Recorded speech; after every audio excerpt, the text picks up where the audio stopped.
오늘 본문은 인류의 죄를 한 몸에 짊어지시고 자신의 생명을 버릴 때가 눈앞에 다가온 것을 느끼신 예수님이 심한 고민에 빠지신 내용입니다. 즉 요한복음서의 겟세마네인 것입니다.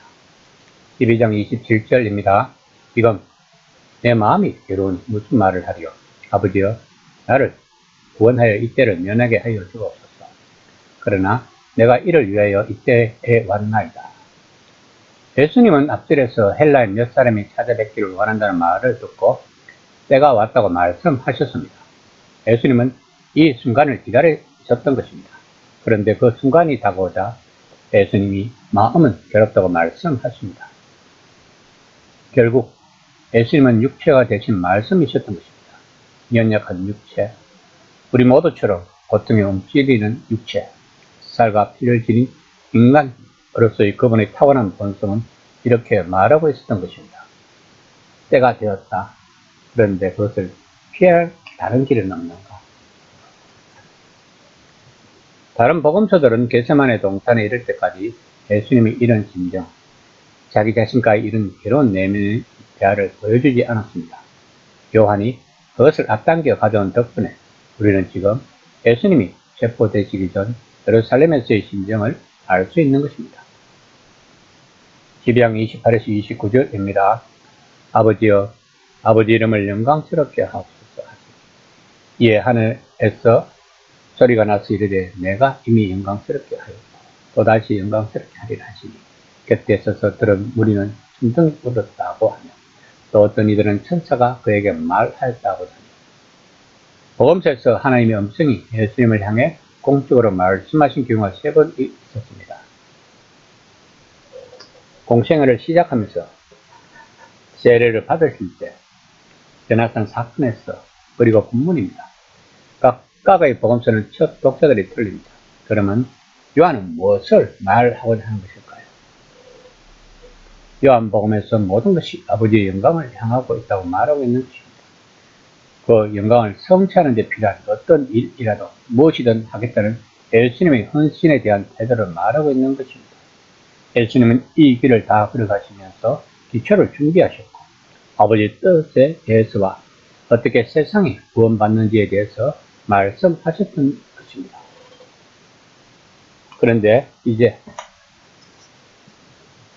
계획의 변경을 요청하시는 것이 아니라 예수님은 자신의 괴로운 마음을 목적에 위험이 있음을 또한 그 위험을 비켜가지 않고 그치야 영광이 온 세상에 비칠 것을 아시는 것입니다. 그래서 아버지 이름을 영광스럽게 하소서 라고 말씀하시는 것입니다. 천둥은 바로 이 기도에 대한 응답이었던 것입니다.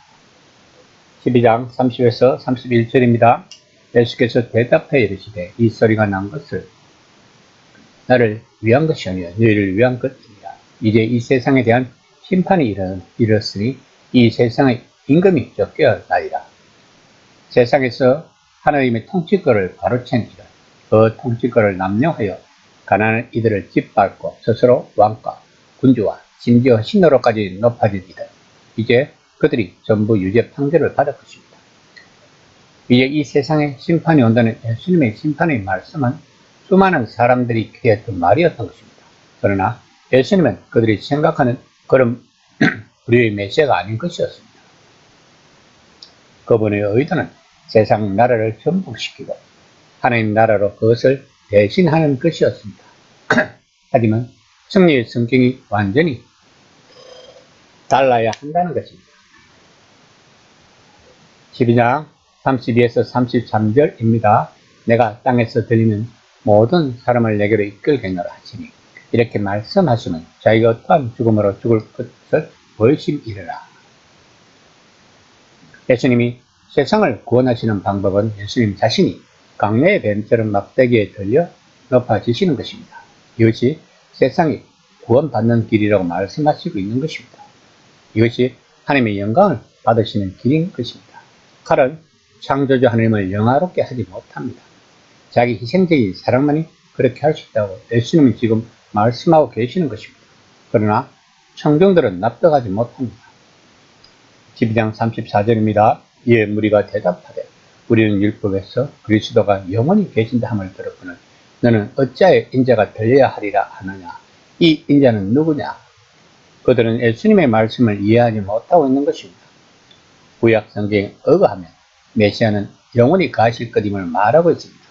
그들은 메시아가 고난을 받고 죽는다는 사실과 부활하신다는 데 전혀 이해할 수 없었는데 그 이유가 메시아가 영원히 계신다는 것만 알고 있었기 때문인 것입니다. 그래서 그들은 도대체 인자가 누구냐고 묻고 있는 것입니다.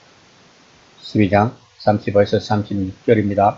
예수께서 이르시되 아직 잠시 동안 빛이 너희 중에 있으니 빛이 있을 동안 다녀 어둠에 붙잡히지 않게 하라. 어둠에 다니는 자는 그 가는 것을 알지 못하느니라. 너에게 아직 빛이 있을 동안에 빛을 믿어라. 그리하면 빛의 아들이 되리라. 요한은 독자들에게 너무나 근시안이어서 멀리 보지 못하는 사람들로 인한 예수님의 좌절감을 느끼게 하려는 것입니다. 또한 제자들도 예수님이 지금 무슨 말씀을 하고 계시는가를 잘 모를 것입니다.